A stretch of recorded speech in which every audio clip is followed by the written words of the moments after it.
Ah, ¿Cuántos oyeron el mensaje de esos 8 días? ¿Cuántos lo entendieron? Me lo imaginé. Es un tema muy complejo, no porque sea difícil de entender, sino porque requiere que nuestros sentidos estén puestos en esa enseñanza, porque tiene mucho que ver con nuestra salvación, con nuestra relación con Dios, tiene que ver con nuestra vida en este mundo. Las cosas en este mundo son difíciles. El Señor Jesús nos lo puso de una manera sencilla, nos dijo: en el mundo tendréis aflicción, pero el temor que tenemos es que le tenemos miedo a la aflicción, porque no sabemos de qué tamaño va a ser la aflicción, no sabemos de qué tamaño va a ser el dolor, no sabemos cuánto tiempo va a durar la aflicción. Entonces tenemos miedo a ello. Nos preocupa sufrir, nos preocupa que no nos vaya bien, nos preocupa enfermarnos o que se enferme un ser querido. Nos preocupan muchas cosas cuando la aflicción se hace presente. ¿Cómo se va a resolver? ¿Cómo lo voy a resolver? ¿Quién me va a ayudar? ¿Cómo puedo hacer para salir de este problema en el que me metí o en el que me metieron o en el que estoy ahora? Y esa incertidumbre produce un temor en nuestro corazón que cambia nuestra manera de percibir a Dios. Por eso la importancia de que entendamos lo que significa la enseñanza de la cruz y el mensaje del Evangelio de la cruz. Porque nos gusta la idea de ser salvos. Nos gusta la idea de que Dios esté con nosotros. Nos gusta la idea de que Dios pueda bendecirnos, que pueda ayudarnos, que restaure nuestro matrimonio, que restaure nuestra familia, que nos bendiga de tal manera que nuestras finanzas sean sanadas. Esa parte del Evangelio es buena. Que Dios sane nuestros cuerpos y que nos ayude. Entonces, cuando oímos el mensaje del Evangelio y venimos a Jesús, venimos y ojo con esto, no estoy diciendo que está mal o que usted es un hipócrita o que yo soy un hipócrita porque venimos a Dios de esa manera. Venimos a Dios en medio de una necesidad. Siempre que venimos a Jesús, venimos en medio de una necesidad. Podemos venir porque tenemos problemas, porque estamos enfermos, porque nuestra situación es difícil, o simplemente por el hecho de que nos damos cuenta de que estamos hundidos en pecado y que queremos salir de ahí, que queremos cambiar nuestras vidas. Venimos a Jesús por eso. ¿Está mal? No. De hecho, no nos daríamos cuenta, o más bien mucha gente no se da cuenta de que está en necesidad y que necesita de Dios por causa de la ceguera que hay en sus ojos. Bendito Dios que ustedes y yo hemos podido abrir nuestros ojos y nos hemos dado cuenta que necesitamos a Dios. Y entonces escuchamos, porque no sé, a lo mejor si yo fui el que le prediqué a usted para que usted viniera a Cristo, si yo fui la persona que Dios usó para que usted viniera a Cristo, probablemente yo le hablé y le dije que en Jesús las cosas iban a estar mejor, que en Jesús Dios nos quería bendecir, que Jesús quería resolvernos, ayudarnos a resolver nuestros problemas. Y seguramente cuando viniste a Cristo, del tiempo que te prediqué de Jesús a la fecha, seguramente muchas cosas no han mejorado. Y entonces viene otra vez la incertidumbre, viene otra vez la duda, o viene otra vez el sentimiento de que, bueno, ¿y por qué me toca sufrir? ¿O por qué tengo que pasar por aflicción? ¿O por qué tengo que pasar por estas dificultades o estas necesidades? Y el Señor Jesús, aunque nos haya dicho, en el mundo tendréis aflicción, no lo sentimos como parte del mensaje del Evangelio de la cruz. No lo sentimos que sea parte del mensaje que Jesús compartió. Sentimos como que eso no encaja en todo lo que Jesús nos dijo, el perdón de nuestros pecados, la sanidad de nuestras enfermedades, la prosperidad que viene a nuestras vidas, la restauración de nuestra familia, la salvación de nuestra familia. Aunque queremos todo eso, la parte donde el Señor Jesús dice, en el mundo tendréis aflicción, esa parte como que no nos cabe. Y no nos cabe por el miedo que produce la aflicción. El miedo que produce no saber cuánto tiempo va a durar, cómo voy a salir de ello, por qué me vino a mí, por qué yo. Entonces ese miedo que produce la aflicción es el que dice el Señor Jesús, pero no teman. A ese se refiere. No teman. La aflicción produce miedo. La aflicción por la que vamos a pasar va a producir un miedo en nuestros corazones que nos hace tener la incertidumbre de ¿cuánto? ¿Por qué? ¿Quién? ¿Cómo? todas esas preguntas que vienen con la aflicción, el Señor Jesús dice, no teman, yo ya vencí al mundo. Y entonces debe de quedarnos claro que el mundo produce en nuestras vidas aflicción. Este mundo es un mundo caído. ¿Por qué es un mundo caído? Porque no es el diseño original de Dios. Lo que Dios diseñó originalmente, que vemos en el libro de Génesis, que fue diseñado, que el Señor termina la creación y al final, en el séptimo día, descansa y dice, qué bueno es todo lo que he hecho. Descansa y admira su creación y dice, todo lo que he hecho es bueno. Todo, absolutamente todo. Bueno, ese mundo que Dios creó es el mundo que cae por causa del pecado. Porque ya no es ese diseño original que Dios hizo en la creación, en el que nosotros estamos viviendo.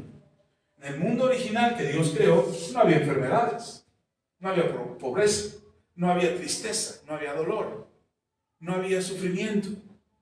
Porque el ser humano no conocía eso. ¿Sí está conmigo? Y el Señor le dice, de todos los árboles que hay aquí en el huerto, puedes comer. Incluso hay dos árboles ahí que son muy peculiares en la historia del Génesis. Uno es el árbol del bien y del mal, del conocimiento. Así se llama, el árbol del conocimiento, del bien y del mal. Y el árbol de la vida eterna. Los dos estaban en el Edén. Y Dios le dice, de todos los árboles puedes comer, menos del árbol del conocimiento del bien y del mal. Del otro árbol, el de la eternidad, sí podían comer. Pero el ser humano no comió de ese, comió del otro.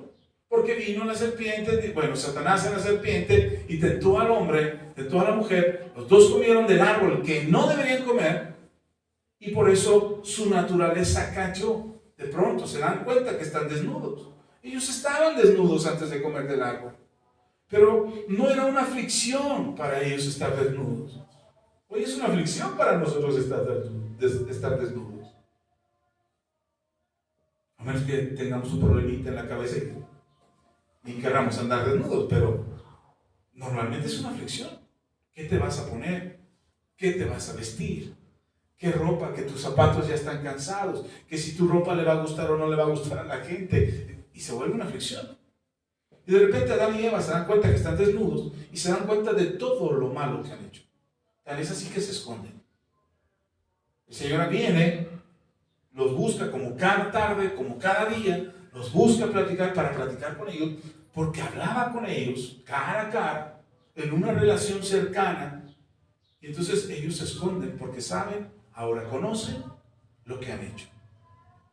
¿Se dan cuenta? Entonces, el conocimiento del que ellos carecían los hacía estar tranquilos.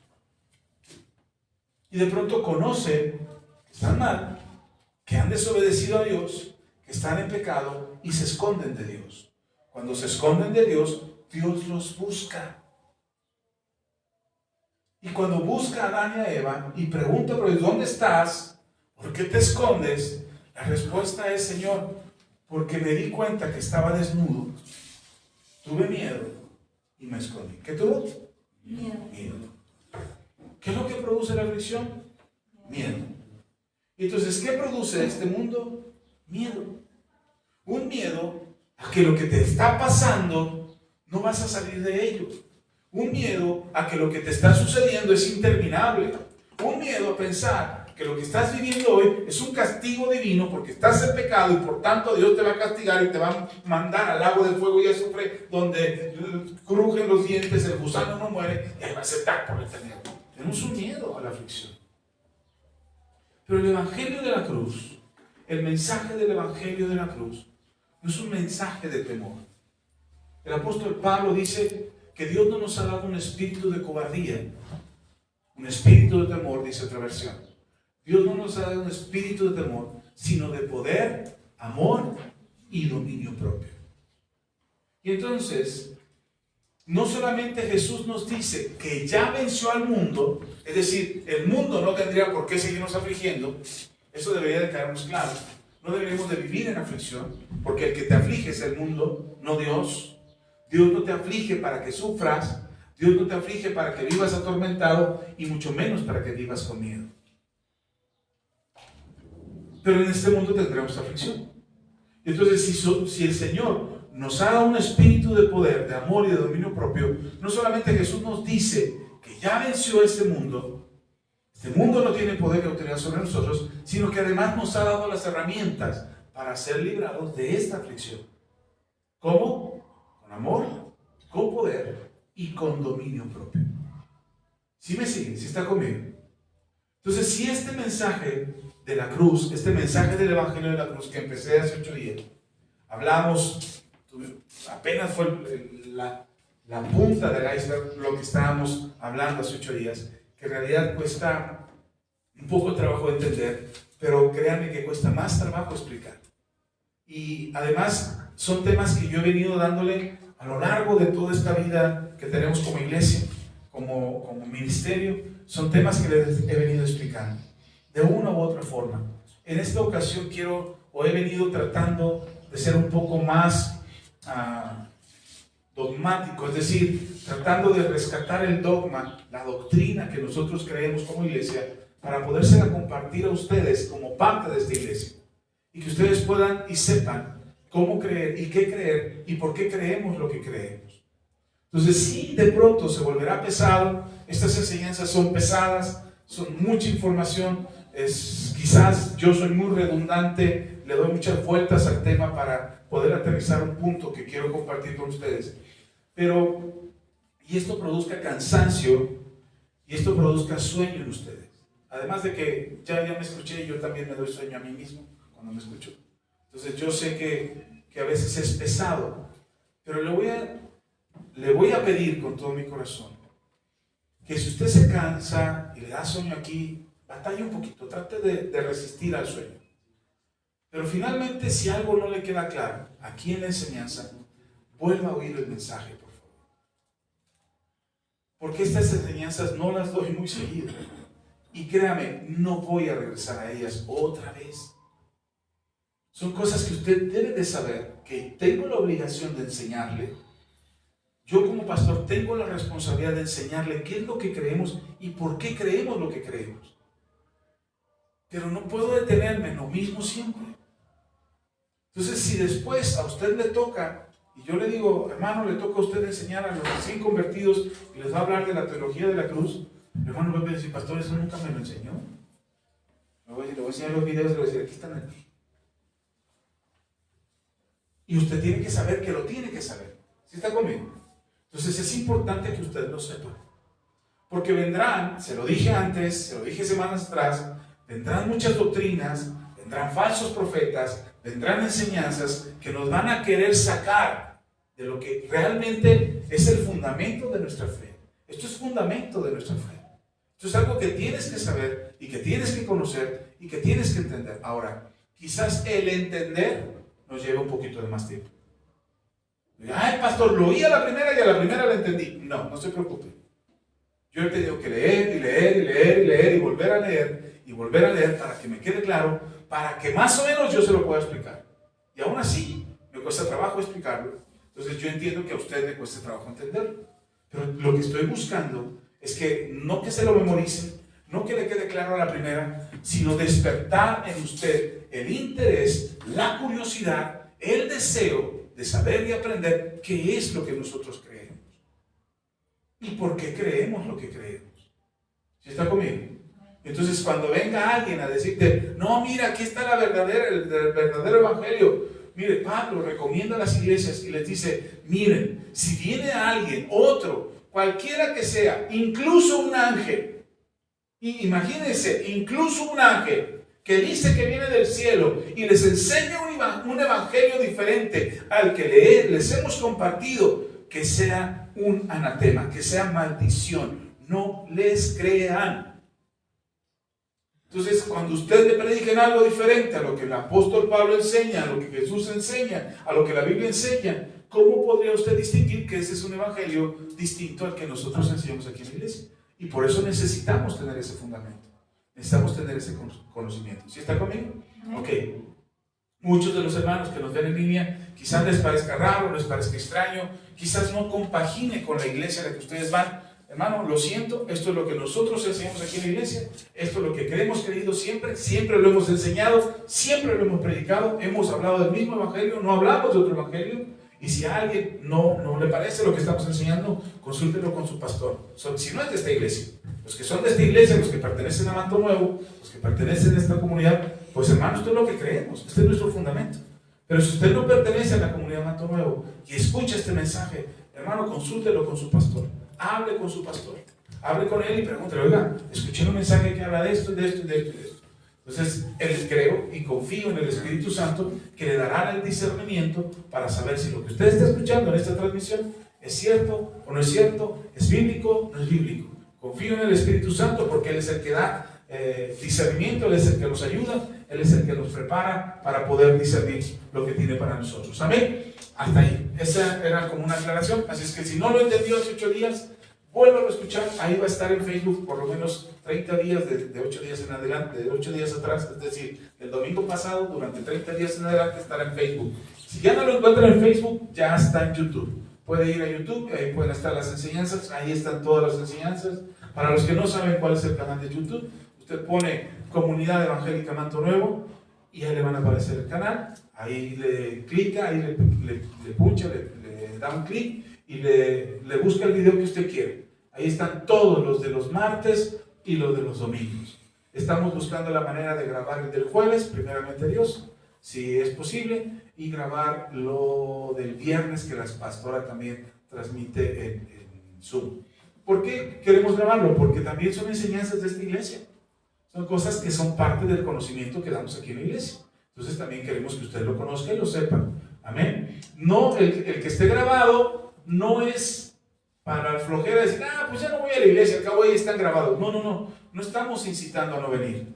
Estamos motivándole a venir. Que usted venga a la iglesia, que asista a la congregación, que se reúna con nosotros, que si no puede venir porque está al otro lado del país, o al otro lado del río de Bravo y está en Estados Unidos y no puede congregarse con nosotros aquí, que usted al momento en que estamos en la transmisión, usted pueda conectarse en vivo a la transmisión y ustedes puedan estar con nosotros. No importa que esté a la distancia, no importa que esté en otro lado. La hermana María Paula, que está en Veracruz, ella normalmente se conecta a las transmisiones en vivo y está aquí reunida con nosotros. Mientras nosotros estamos reunidos aquí, ella normalmente está reunida en la transmisión en vivo. Y si no le da tiempo, por alguna razón no alcanzó a conectarse a tiempo, ve en diferido, ve después la transmisión.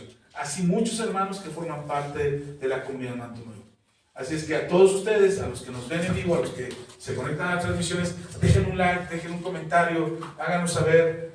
Dice por ahí un hermano, manifiéstese en la red social, ahí dejando un comentario de que está con nosotros en la transmisión.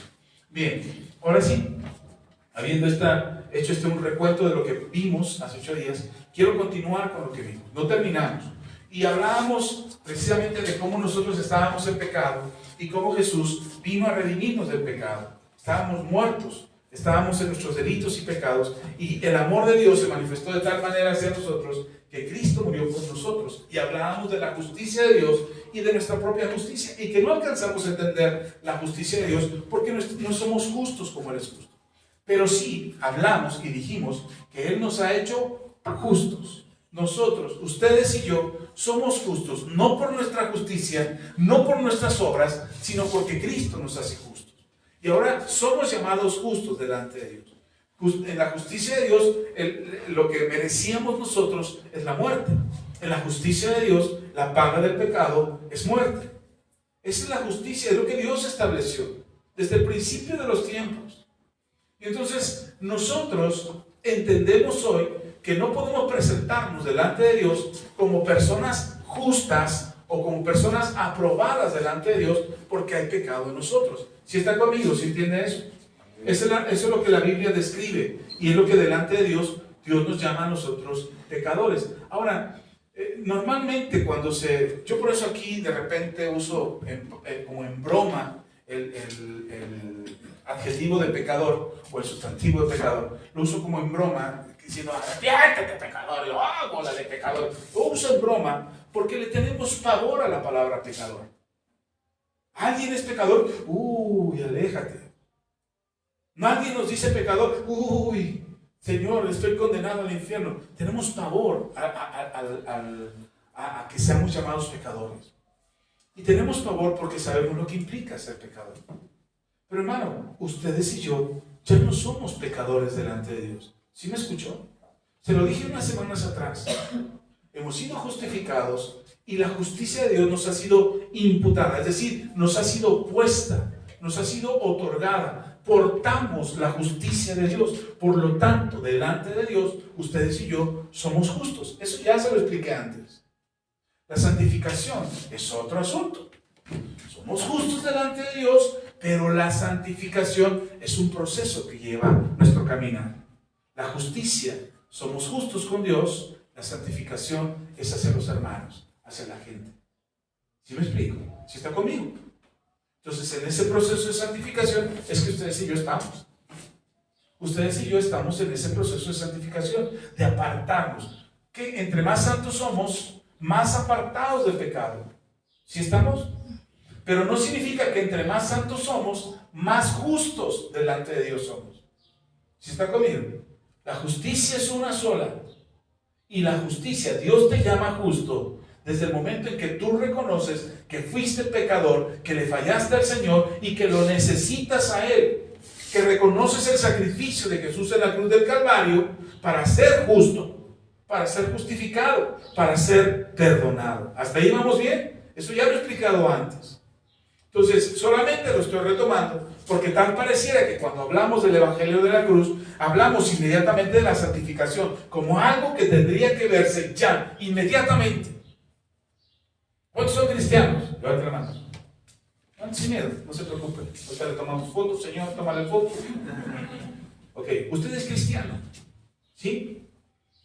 Y siendo usted cristiano, delante de Dios, ¿es justo o es pecador? Ahora, ¿qué es más importante? ¿Tu título de cristiano o tu título de justo delante de Dios? Tu título de justo.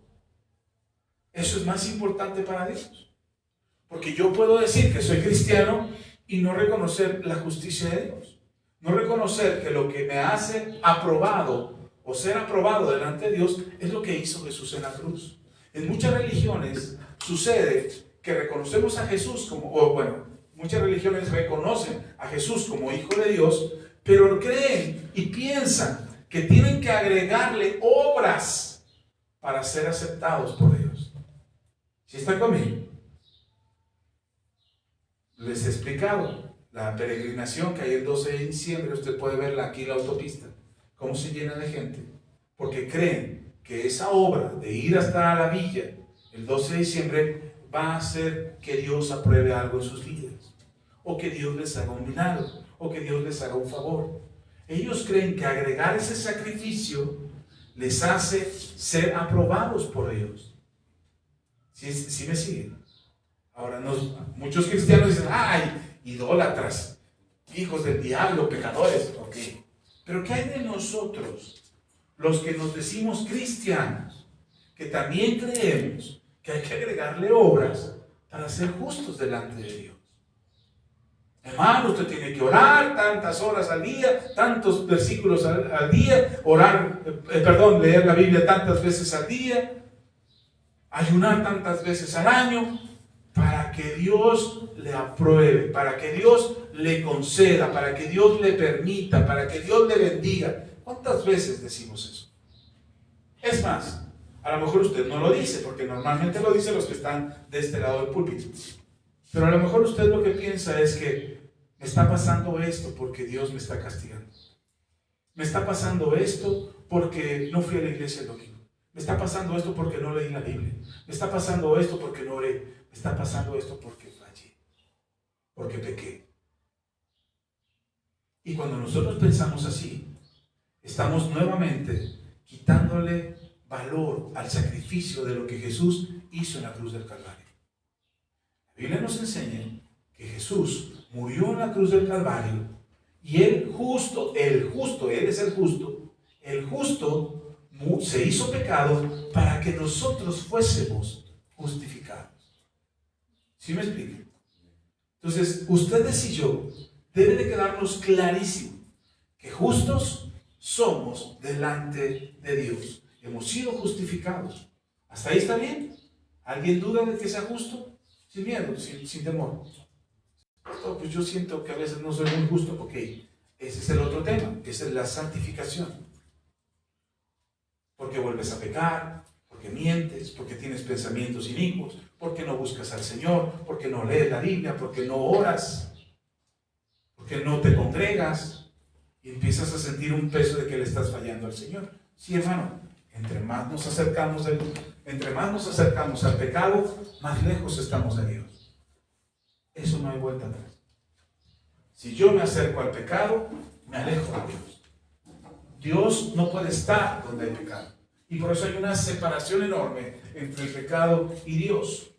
Y por eso, en el momento en la cruz del Calvario, cuando Jesús está clavado en la cruz, que el pecado del mundo tiene que venir sobre Jesús, es que el Padre se aparta de Jesús. Es que el Espíritu Santo se aparta de Jesús y lo dejan solo. Y por eso Jesús dice, Elí, Elí, lama sabachthani. Dios mío, ¿por qué me has abandonado? ¿Hasta ahí está bien? ¿Por qué el Padre lo abandonó? Porque el pecado del mundo iba a estar sobre Jesús. Tu pecado y mi pecado estaban sobre Jesús en el momento de la cruz. Y Jesús lo aceptó. Y Jesús lo llevó a la cruz. Pero el Padre lo dejó. El Espíritu Santo lo dejó. Él se quedó solo en la cruz.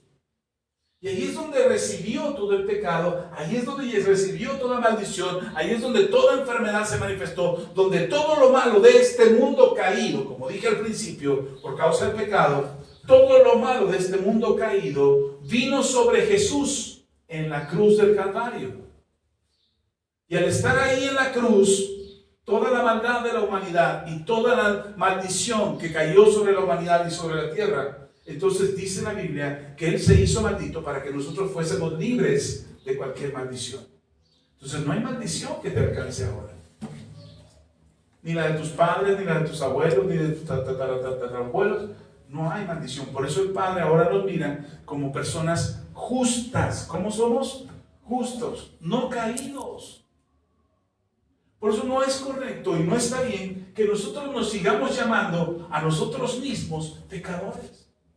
Es que soy pecador, pastor. Es que usted no me conoce. Si supiera lo que yo hago, me diría pecador. No, porque si tú ya te arrepentiste y le pediste perdón al Señor por ese pecado, tú como eres presentado delante de Dios como justo. ¿Sí me sigue? ¿Si está conmigo hasta aquí o me regreso? Vamos bien, ok. Pero entonces, ¿qué es la santidad? La santidad es esa capacidad que yo estoy recibiendo de parte de Dios, porque ni siquiera es algo que yo pueda hacer. O sea, yo no puedo santificarme a mí mismo por mis obras, sino que yo me santifico por la santificación que Dios hace en mi vida. Él me hace santo. Él me llama. Es decir, yo no puedo venir delante de Dios y decirle a Dios, Señor, ahora soy santo. Vengo aquí, Señor, soy santo. No. Para que yo pueda venir a Dios y presentarme santo, Él primero me santifica a mí. Así como me justifica, ahora me santifica. Y Él me hace santo delante de Él. ¿Y qué es lo que hace Dios cuando me hace santo? Me aparta para Él. Eso significa santo. Apartado para Dios. Entonces dice, a ella la quiero para mí. ¿De qué me está apartando? ¿De qué me está apartando? Del mundo. ¿De dónde? ¿De quién? Del mundo. Me aparta del mundo, pero me deja en el mundo. Así dijo Jesús. Señor, no te pido que los quites de este mundo, solo te pido que los apartes del mal, que los libres del mal. Él me aparta para Él y me dice, ahora la hermana es santa.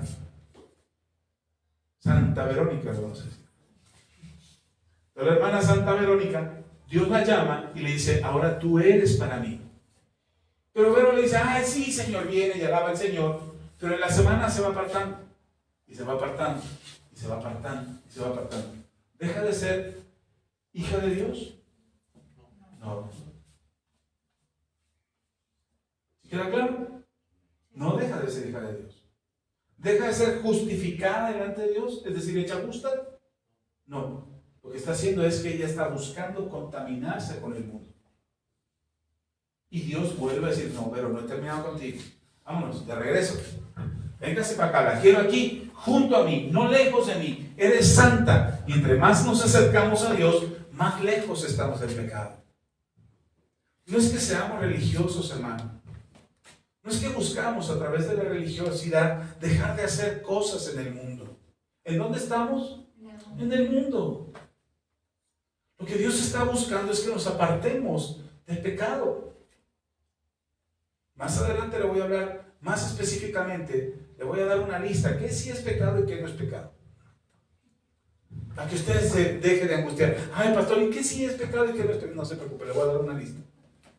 No, no es cierto, no le voy a dar nada. Porque el que nos da discernimiento de justicia, pecado y juicio es el Espíritu Santo. Y entonces yo puedo creer que para mí es pecado que usted coma carne de puerco en carnitas, estilo Michoacán.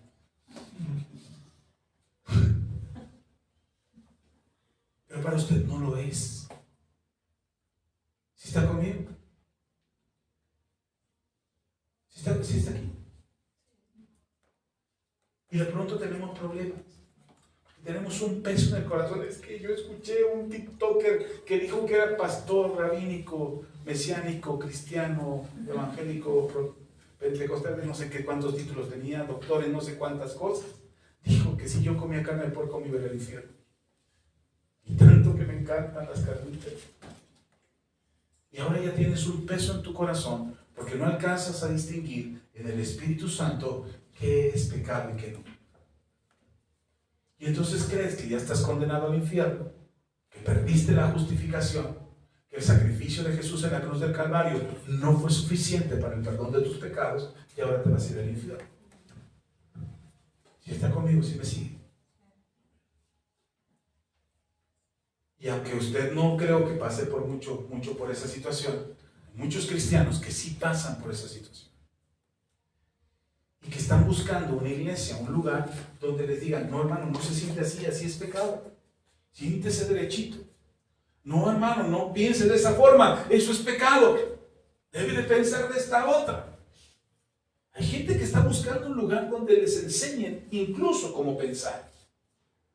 ¿Qué decidir?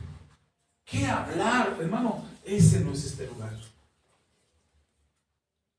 Nosotros les enseñamos a que usted piense por usted mismo. Que incluso cuando yo diga algo, usted diga, es que el pastor me está choreando. Que lo piense. Pero no solamente lo piense, investigue. Que use su sentido común. Que le consulte al Espíritu Santo. ¿De verdad, Espíritu Santo? Y usted pueda tener discernimiento, capacidad, poder, amor y dominio propio. Que el Espíritu Santo nos ha dado para que no vivamos afligidos en este mundo, porque el mundo dice que te va a ir mal. Que porque ser pobre perdón la palabra, que estar jodido es de gente que está maldecida por Dios. Porque si Dios estuviera contigo sería rico y millonario, ¿o no? Y te ponen de ejemplo a muchos personajes. Pero ¿quién dijo eso? El mensaje del Evangelio, la palabra del Señor, no nos habla de una diferenciación entre rico y pobre. De hecho, Pablo dice, ya no hay rico y pobre, ya no hay amo y esclavo, ya no hay hombre y mujer, no hay judío y griego. Todos somos uno en Cristo. Entonces, tan cristiano es al que le va bien, como cristiano es al que le va mal. ¿Sí está conmigo? Y de pronto se vuelve frustrante para el creyente, se vuelve frustrante para el cristiano cuando las cosas no están resultando. Oh, ¿por qué a mí? Otra vez, miedo a la aflicción. ¿Por qué a mí? Porque yo, ¿cuánto tiempo va a durar? ¿Y si Dios no me sana? ¿Y si me muero de esta? Y empezamos a hacernos preguntas que no tienen sentido, porque no es en relación a lo que Jesús hizo por nosotros en la cruz del Calvario, sino lo que este mundo nos está diciendo, que si estamos amolados, estamos mal delante de Dios. Que si estamos enfermos, algo hicimos. No, eso fue lo que le dijeron a Job, sus amigos. Ya se lo platiqué antes. Entonces, esto que estoy hablando hoy, o que estoy hablando con ustedes hoy, es un resumen de una serie de enseñanzas que le he venido dando a lo largo del año, que van a aterrizar en una cosa, nada más en la enseñanza del Evangelio, de la cruz, la teología de la cruz. Lo que el apóstol Pablo nos enseñó, que ya leímos también. Ok. Ahora, ¿qué es lo que nosotros vivimos? Vaya ahora sí a Mateo. Perdón, no había abierto ningún pasaje, pero todo esto ya lo he enseñado antes, Ya hemos hablado de eso antes. Están en los mensajes anteriores. Por eso es importante, mire hermano, nosotros no queremos o no pretendemos hacerle un ratón de iglesia, donde tiene que estar metido en la iglesia todos los días para poder aprender de Dios o tener relación con Dios, comunión con Dios. Ojalá pudiéramos tener abierta la iglesia todos los días, si usted venir a la hora que usted quiera y estar aquí el tiempo que usted quiera. Ojalá pudiéramos hacer eso pronto, algún día lo haremos. Y cuando lo hagamos, estará abiertas las puertas de par en par para que usted venga a la iglesia, quizás antes de ir a trabajar. Si se levanta a las 5 de la mañana a orar y quiere venir a la iglesia, que la iglesia esté abierta a las 5 de la mañana y usted pueda pasar libremente y orar sin ningún problema. Y irse, o si usted llega tarde en la noche y viene del trabajo y se siente afligido, cansado y quiere pasar a descargar sus cargas a la iglesia antes de llegar a casa y pelearse con su mujer y quiere mejor venir a la iglesia a desahogarse, usted puede venir a la iglesia y esté abierta a la hora que usted pase. Anhelo con eso lo anhelo con todo mi corazón. Algún día lo haremos.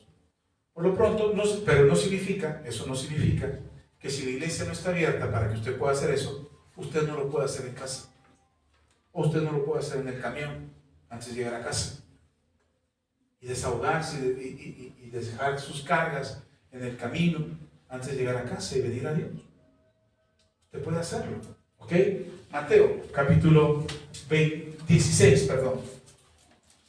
Mateo 16 dice la palabra del Señor en el versículo 24 y 25. ¿Ya está ahí?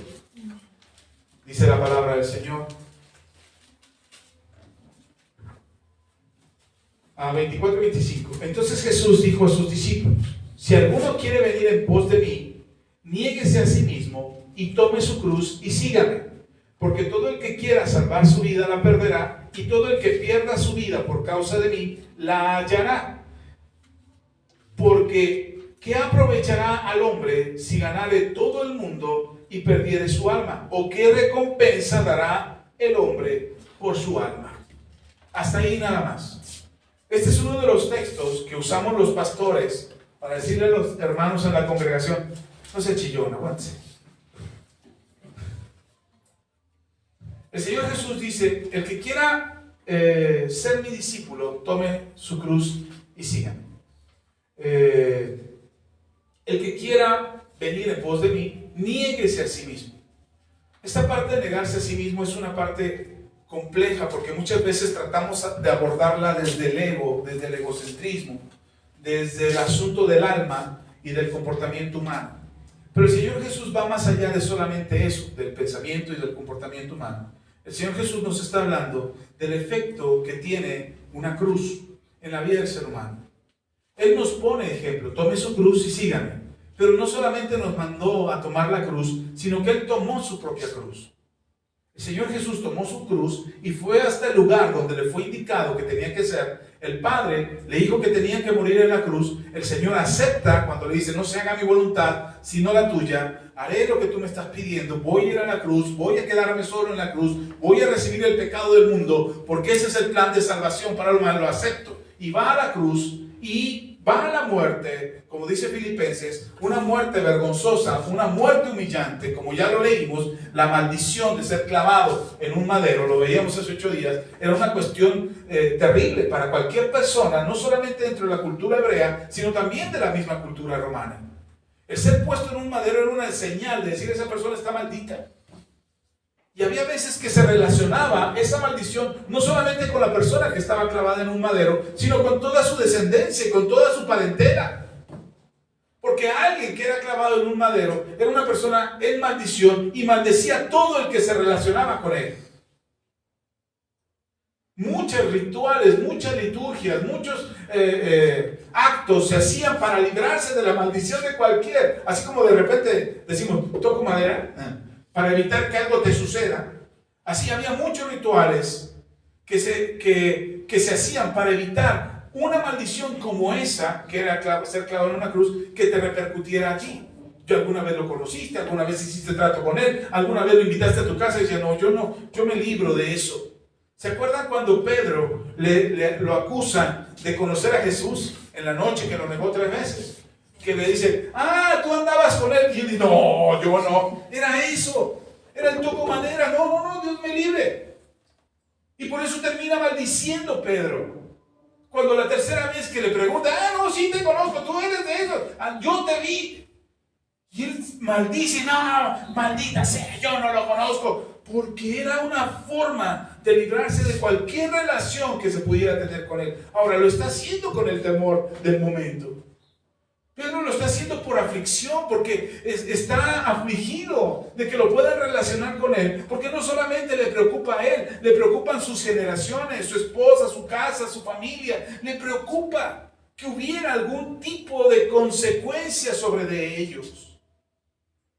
¿Qué es lo que hace a Pedro negar al maestro? El miedo. El miedo de lo que estaba afligiéndole en ese momento. La persecución, el señalamiento. Jesús está siendo acusado de ser blasfemo delante de Dios. Y él se trata de librar. Entonces, cuando nosotros hablamos de tomar la cruz, no es tomar una maldición, hermano. Ustedes y yo, diario, tomamos nuestra cruz. No es un sufrimiento buscado, es un sufrimiento que tenemos que llevar. No le tenemos miedo al sufrimiento. Quiero que me entienda esto. Nosotros no estamos preocupados por el sufrimiento, pero tampoco lo estamos buscando. ¿Sí está conmigo? No es que me meto en problemas para ver qué me pasa, a ver hasta dónde aguanto. Al cabo Dios me va a librar de esto. No, hermano. Mismo Jesús, cuando es tentado por Satanás, ahí en el Evangelio de Mateo, cuando Jesús está después de 40 días de ayuno y oración y es tentado por el diablo, Satanás le dice, súbete al pináculo del templo. Lo llevó, de hecho, Satanás lo llevó hasta el pináculo del templo y lo pone ahí y le dice, aviéntate. Escrito está, el Señor enviará a sus ángeles para que no tropieces en piedra. Así es que, aviéntate, el Señor te va a salvar. Nosotros no estamos buscando el sufrimiento como estando en una situación en la que no deberíamos de estar, en la que nunca debimos de haber puesto nuestras vidas o a nuestras familias. No estamos buscando a ver qué pasa. Al cabo Dios me va a librar. ¡Ay, está bien! No te vas a entrar caso. ¡Ay, Señor, ¿por qué no me libraste? Si tú hubieras querido, no hubieras permitido que tropezara con esa piedra.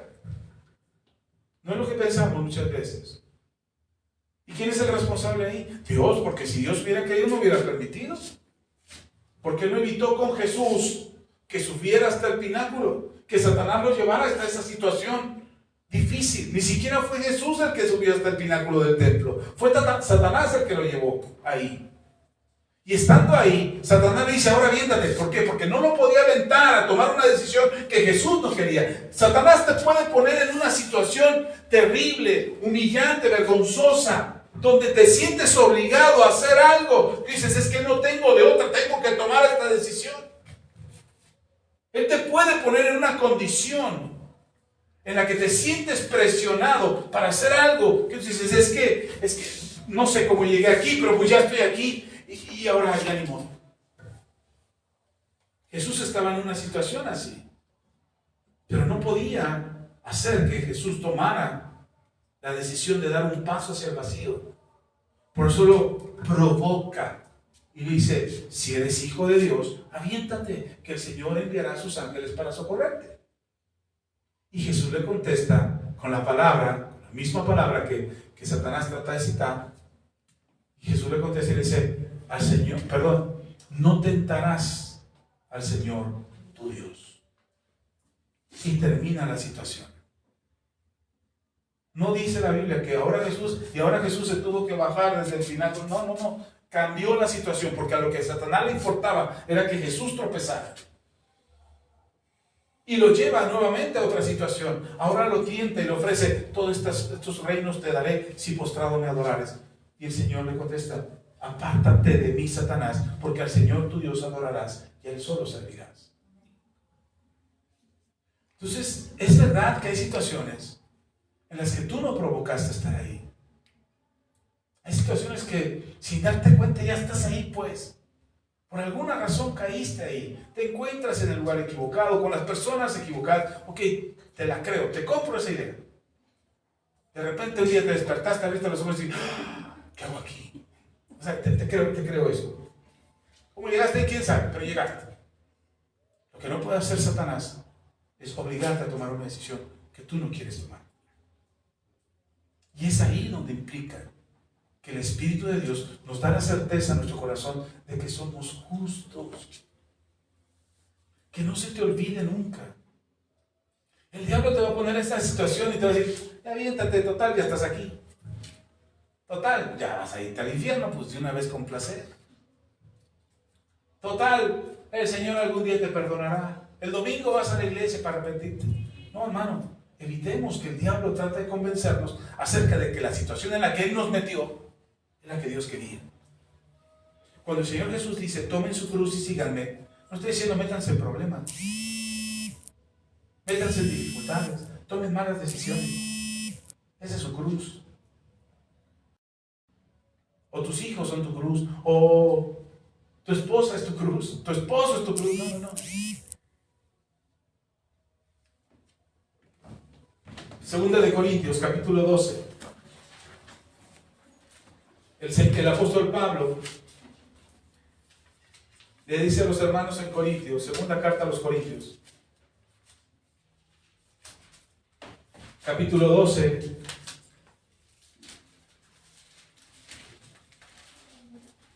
vamos a leer versículos 9 y 10. ¿Ya está ahí? Ya se sabe este texto. Vamos a leer desde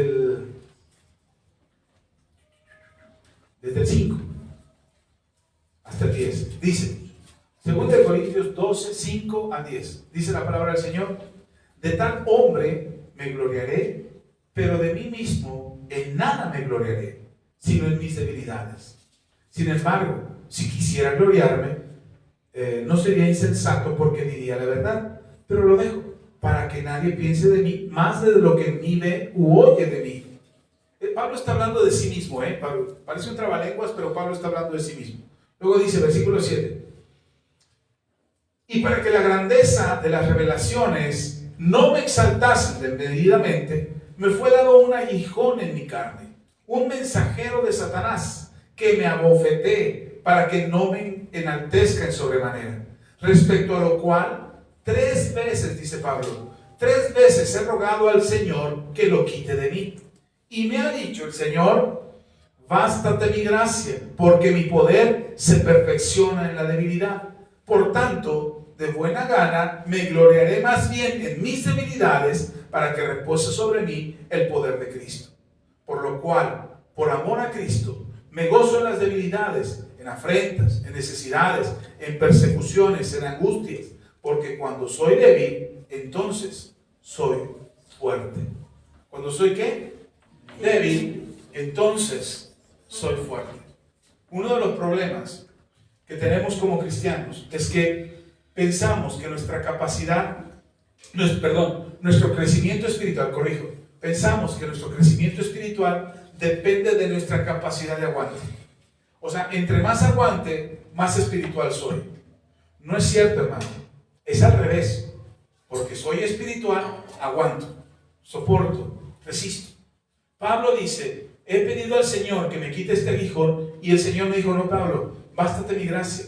Entonces Pablo reconoce que él puede sentirse fuerte cuando es débil. ¿Por qué podríamos sentirnos fuertes cuando somos débiles? Porque nuestra capacidad espiritual es mayor, hemos madurado espiritualmente y por lo tanto podemos resistir las debilidades. Nuestra espiritualidad no depende de cuánta resistencia y cuánto aguante podamos tener. Muchos cristianos creen que son muy espirituales porque soportan pobreza, porque soportan enfermedad, porque soportan sufrimiento, porque soportan al marido que es agresivo y violento. Y dicen, es que mi marido, yo lo aguanto ya, que espiritual. Seguramente Dios me tiene una coronota en el cielo por aguantar a mi marido insoportable. No, no es así, no funciona de esa manera. El sufrimiento del que habla Pablo, la debilidad por la cual nosotros pasamos y que podemos reconocer, primero tenemos que identificar cuáles son nuestras debilidades. ¿Cuál es tu debilidad que te hace más daño? Que te hace sentir más culpable, más sucio, más pecador delante de Dios. Esa es la más peligrosa en tu vida. ¿Sí me explico? ¿Sí está conmigo? Si tú crees que la pereza no es tan grave porque te levantas a las 12 del día y no pasa nada y no te aflige, pues está bien, es tu asunto, es tu relación con Dios. Pero hay cristianos que se levantan un día de descanso, todos los días se levantan a las 5 de la mañana, se van a trabajar, llegan a las 11 de la noche, y un día de descanso se levantan a las 10 de la mañana y ya sienten que están pecando. Es que no puede ser que me haya levantado a las 10. Tranquilo, no pasa nada. Esa no es tu vida. Solamente pasó un día. Sin embargo, sienten que es una debilidad. Ok, ¿cuál es el pensamiento, la actitud, el comportamiento o la actividad que realizas que te hace sentir más culpable delante de Dios? Esa es una debilidad. Pablo reconoce sus debilidades. Y Pablo reconoce que con sus debilidades él no podría presentarse delante de Dios. Pero dice, pero Él que me hace fuerte, aún a pesar de mis debilidades, yo me puedo presentar delante de Dios. ¿Sí está conmigo? Porque Él es el que me hace fuerte. Yo resisto al pecado, no porque pueda resistir al pecado. Yo podría ser más débil que ustedes ante el pecado, pero yo sé y entiendo que en el Señor puedo evitar circunstancias que me lleven al pináculo del templo para estar en una situación en la que no quiero estar. ¿Sí me explico? ¿Sí está conmigo? Puede que yo me vuelva a emborrachar un día por estar en una reunión, en un lugar, con personas con las que no debería de estar. Ahora, yo sé lo que eso provoca en mi vida. Yo sé lo que produjo el alcoholismo en mi vida. Entonces evito el alcoholismo o evito el alcohol. Evito la tentación de estar en una circunstancia que me haga volver a la condición en la que me encontraba anteriormente. ¿Sí está conmigo? Entonces yo evito eso. Yo no voy a una cantina. Y si hay una fiesta, en una reunión, y empiezan a repartir botellas, cuando llegan a la mesa donde estamos nosotros, si estamos mi esposa y mis hijos y yo solos, yo le digo al mesero, no la dejes, llévatela por favor. Y mis hijos respetan esa decisión. Ahora, si en la mesa hay otras familias, no solamente estamos mi esposa y yo, hay otros 3 o 4 matrimonios en esa mesa, y ponen una botella, y ellos quieren la botella, yo la paso para que ellos se sirvan. Yo mismo se las doy. Órale, está. Grotescanse. No les digo eso, pero ahí está, tómenla. ¿No quiere una copita de servir? No, gracias. Me la han servido y me la han puesto delante de mí. Digo, no, gracias, yo no bebo. Ahora, ¿por qué? Porque le tengo miedo al alcohol, porque el alcohol es hijo del diablo. No. Porque yo sé en qué condición puedo estar si yo cedo, si me subo al pináculo del templo y me aviento y le digo, ahora sálvame, Señor. ¿Sí está conmigo? Entonces no te pongas en situaciones en las que no quieres estar. ¿Cómo te libras de esas situaciones? Siendo fuerte en el espíritu, reconociendo que tienes esa debilidad. No diciendo, yo puedo, yo aguanto, mira, yo me meto a las cantinas y no me pasa nada. No, estaré loco. ¿Sí está conmigo? Evito las situaciones en las que puedo entregar mi integridad, mi vida, mi relación con Dios. Ahora, yo he estado en reuniones donde hay mucha gente tomando. Y no cuando me levanto de ahí, me voy a dar un baño de agua y de purificación porque estuve con pecadores. El Señor Jesús estuvo con pecadores.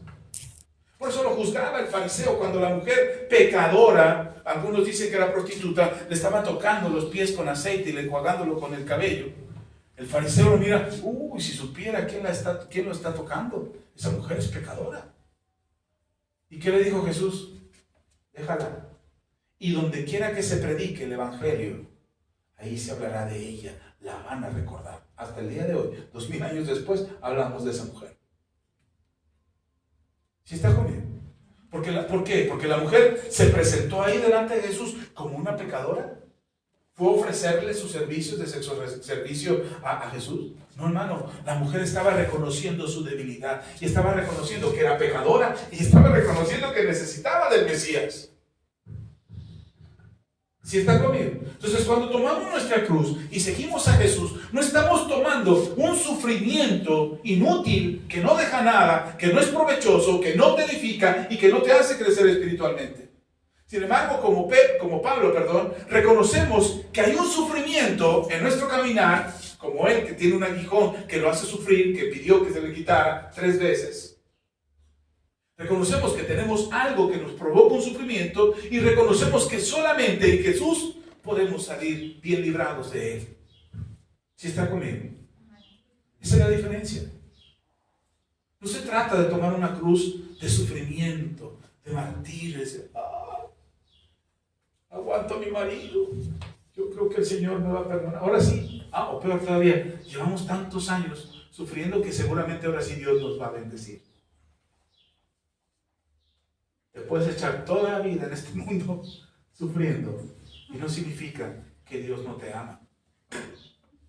No significa que Dios te está castigando. No significa que no eres salvo. Una de las cosas, se lo platiqué el martes, no sé si lo escuchó, pero el martes yo decía, una de las cosas que enseña el Evangelio de la Prosperidad es que Dios te tiene que bendecir sí o sí. Dios te tiene que bendecir sí o sí. O sea, no hay de vuelta a la hoja. O Dios te bendice o Dios no existe. Y eso no es cierto. Tú puedes estar en este mundo, no cambiar tu situación económica a lo largo de de lo que existas en este planeta, y no significa que Dios no exista. Ahora, nosotros les enseñamos aquí que Dios te quiere bendecir, pero no como por arte de magia, no como un pago, ni de tus ofrendas, ni de lo que tú hagas por Él, ni de tu servicio en la iglesia. No, Dios te quiere bendecir porque te ama. Pero si no prosperas económicamente, no significa que no te ama. Las palabras de Job, después de haberlo perdido todo, fueron: Jehová dio, Jehová quitó, sea el nombre de Jehová bendito. Lo que nosotros queremos enseñarle aquí en la iglesia es que sea lo que sea, en tu corazón y en tu boca, siempre tiene que estar exaltado a Dios. ¿Te está yendo bien? Glorifica a Dios. ¿Te está yendo mal? Glorifica a Dios. Y aprendemos que el sufrimiento por el cual pudiéramos pasar, la cruz que te pudiera tocar sufrir, no es un castigo de Dios, sino que muchas veces es parte del crecimiento y de la fortaleza espiritual que Dios quiere dar. ¿Sí está conmigo? ¿Sí me sigue? Ok. Déjenme avanzar.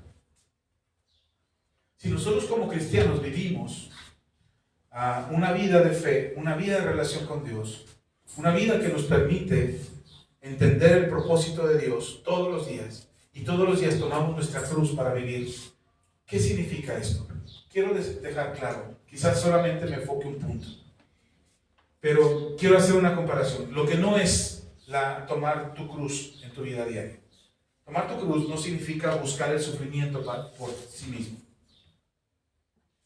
Tomar tu cruz no significa ir a buscar el sufrimiento, ir a meterte en problemas, estar en situaciones difíciles.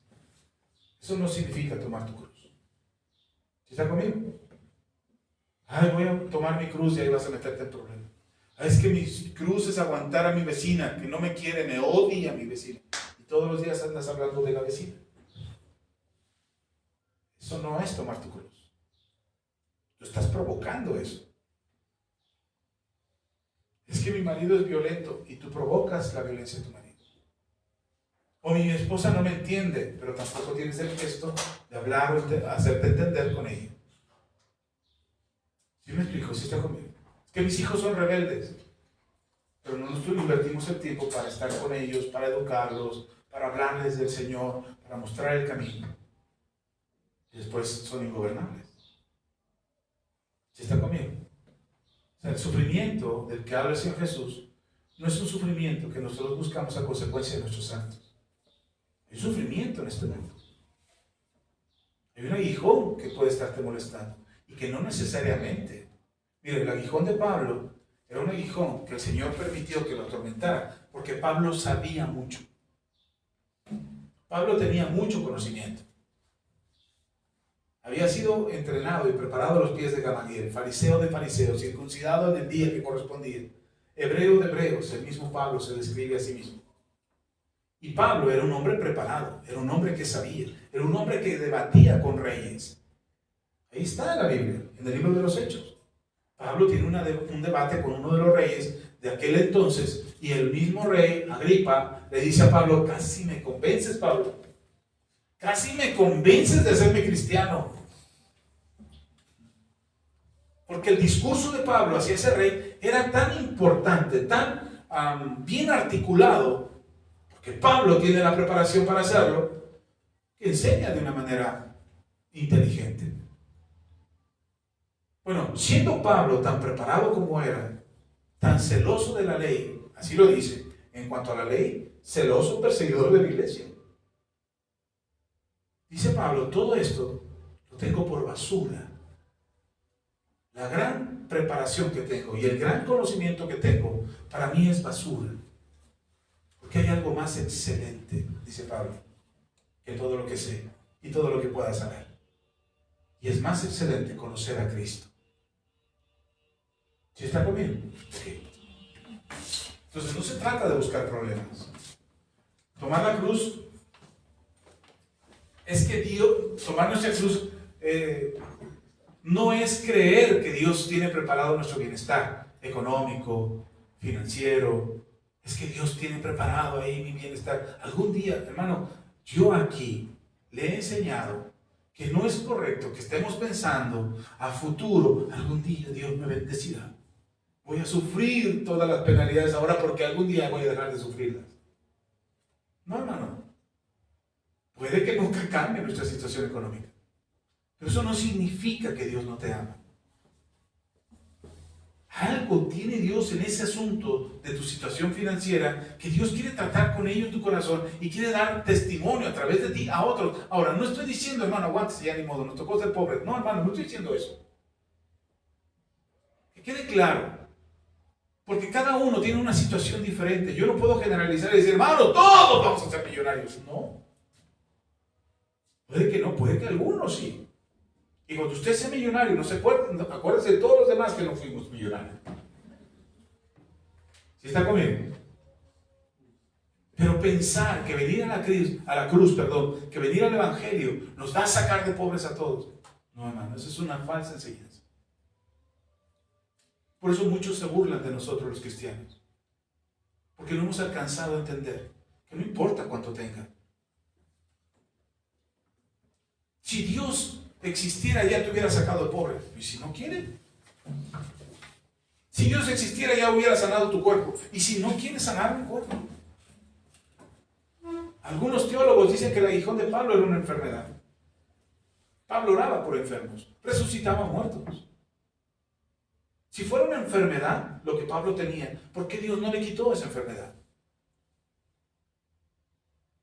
Porque le dijo: no, Pablo, bástate mi gracia. Te vas a quedar con tu aguijón. Ya no me vuelvas a pedir, Pablo, eso. ¿Sabe? Porque cuando oramos algo, cuando pedimos algo al Señor, se genera en nosotros una expectativa de espera. Estamos esperando que Dios responda a nuestra oración, ¿cierto o no? Tú pides que Dios sane a tu cuerpo y estás esperando que Dios sane tu cuerpo. ¿Sí está conmigo? Entonces se genera una expectativa de espera. Y algunos tienen la paciencia para esperar toda su vida y morir con la esperanza de que algún día iban a ser sanados. Incluso se mueren creyendo que pudieron haber sido sanados. ¿Ok? Nunca perdieron la fe, tuvieron el aguante para esperar. Pero hay quienes no tenemos ese aguante.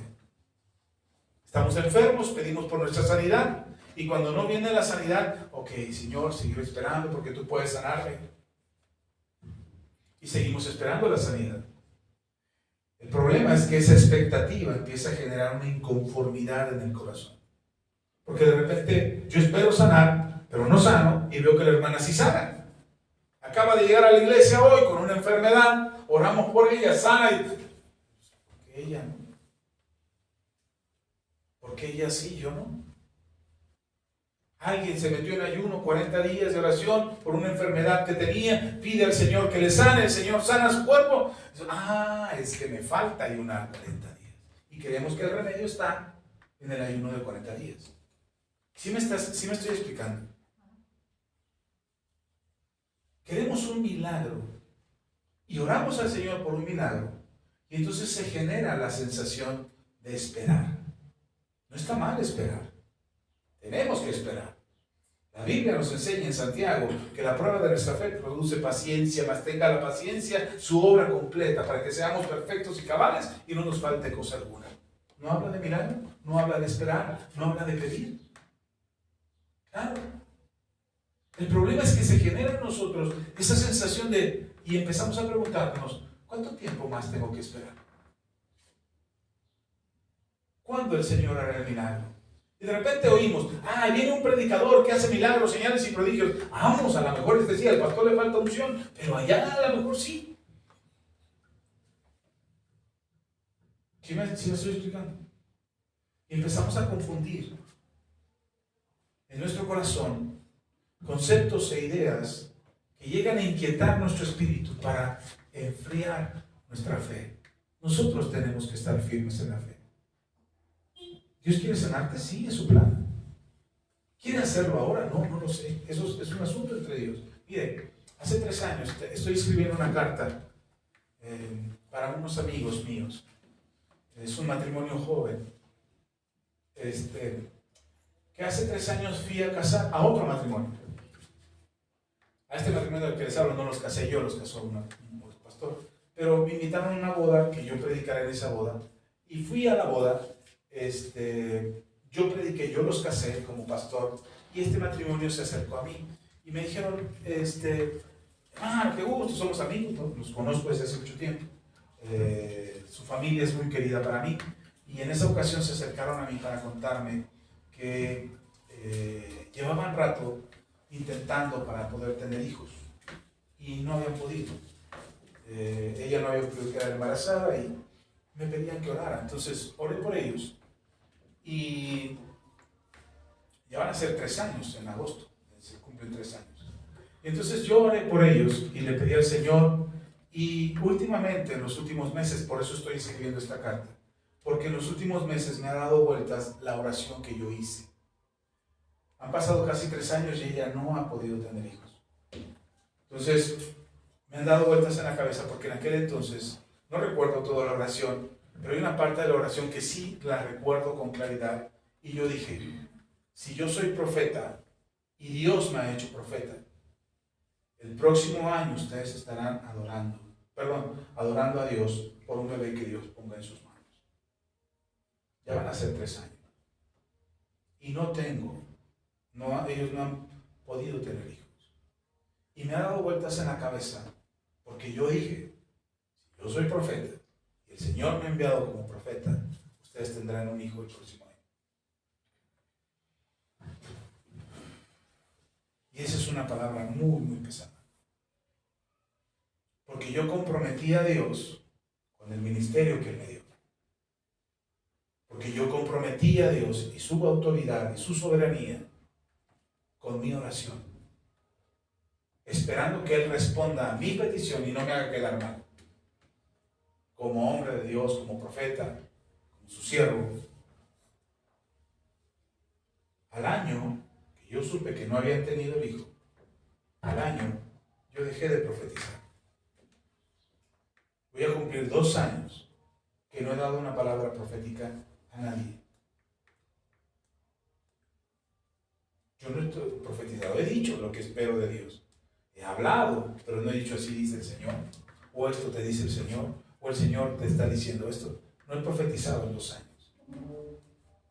Por una sencilla razón, porque yo comprometí mi palabra, yo comprometí mi ministerio en una oración que no debí de haber hecho. No así, hermanos. No así. Pude haber pedido que Dios los bendijera conmigo. Pude haber suplicado a Dios y unirme a su súplica, pidiendo a Dios misericordia y les concediera un hijo. Ahora, no estoy diciendo que por mi oración ellos no han tenido un hijo. Tampoco estoy diciendo eso.